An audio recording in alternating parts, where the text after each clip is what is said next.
بسم اللہ الرحمن الرحیم۔ حضرت آدم علیہ السلام کا دنیا میں تشریف لانا۔ حضرت آدم علیہ السلام جنت میں آرام و عیش سے رہتے تھے، مگر آپ اپنے ہم شکل ساتھی کے نہ ہونے سے اداس رہتے تھے۔ اللہ تعالیٰ نے حضرت جبریل علیہ السلام کو حکم دیا کہ جب آدم سو جائیں تو ان کی بائیں پسلی اس طرح نکالو کہ ان کو تکلیف نہ ہو۔ جب آپ سو گئے تو پسلی نکالی گئی اور اللہ تعالیٰ کی قدرت سے اس پسلی کی حضرت حوا علیہ السلام بن گئی۔ اگر پسلی نکالنے میں تکلیف ہوتی تو مرد کو اپنی بیوی سے محبت نہ ہوا کرتی۔ حضرت حوا میں وہ سب عادتیں اور خوبیاں موجود تھیں جو عورتوں میں ہوتی ہیں، جیسے حسن و جمال، شرم و حیا، محبت و الفت، صبر و شکر وغیرہ۔ حضرت حوا علیہ السلام کو جنتی لباس پہنا کر اور خوب سجا کر حضرت آدم علیہ السلام کے پاس تخت پر بٹھا دیا، اور اسی وقت حضرت آدم علیہ السلام بھی جاگ گئے۔ آپ حضرت حوا علیہ السلام کو دیکھ کر بہت خوش ہوئے اور محبت کے جوش میں چاہا کہ ان کو لپیٹ جاؤں۔ اللہ تعالیٰ نے فرمایا، اے آدم، بلا نکاح کیے ان کو ہاتھ نہ لگانا۔ پھر آپ نے نکاح کے لیے عرض کی۔ اللہ تعالیٰ نے خطبہ پڑھا اور فرشتے گواہ ہوئے اور نکاح ہو گیا۔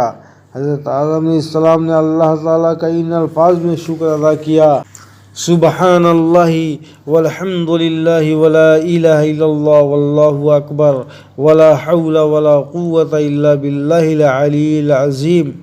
پھر اللہ تعالیٰ کا حکم ہوا، اے آدم، تم اور تمہاری بیوی حوا دونوں جنت میں آرام سے رہو اور جو چاہو کھاؤ پیو، مگر اس درخت کا پھل نہ کھائیو۔ اور سن لو، شیطان تمہارا کھلا ہوا دشمن ہے، تم بھی اس کو دشمن سمجھو، اس کے دھوکے میں نہ آئیو۔ آپ خوب آرام سے جنت میں رہنے لگے اور شیطان کی طرف سے بے فکر ہو گئے۔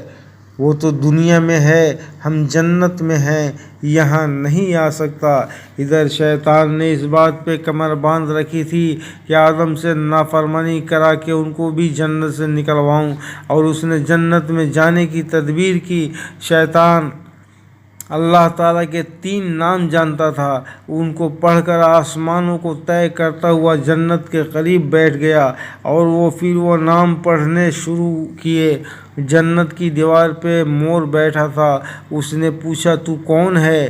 شیطان نے کہا کہ میں فرشتہ ہوں اور جنت میں جانا چاہتا ہوں، اور جنت کے دروازے بند ہیں۔ اگر تو مجھے کسی طرح جنت میں لے جائے تو میں تجھے ایسا وظیفہ بتا دوں گا جس کے پڑھنے سے یہ 3 باتیں تجھے حاصل ہوں گی۔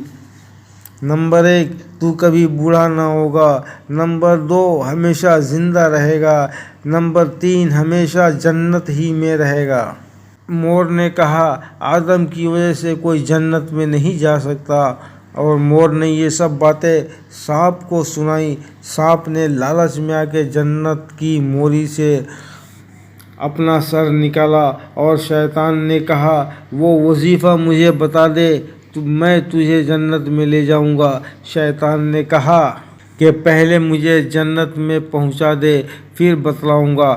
سانپ نے اپنا منہ کھولا، شیطان جھٹ سے اس کے منہ میں گھس گیا اور جنت میں پہنچ گیا۔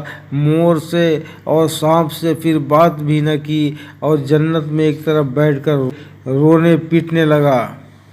حضرت حوا علیہ السلام نے پوچھا، تو کون ہے اور کیوں روتا ہے؟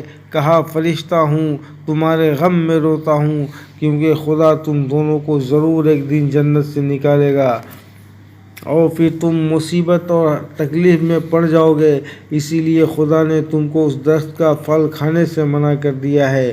اور خدا کی قسم، میں تمہارا خیر خواہ ہوں، ہمدردی سے کہتا ہوں، اگر تو نے یہ پھل کھا لیا تو ہمیشہ ہمیشہ جنت میں رہو گے، کبھی نکالے نہ جاؤ گے۔ حضرت حوا علیہ السلام کو اس کے رونے پر اور قسم کھانے سے یقین آ گیا کہ ایسا کون بے ایمان ہوگا جو خدا کی جھوٹی قسم کھائے۔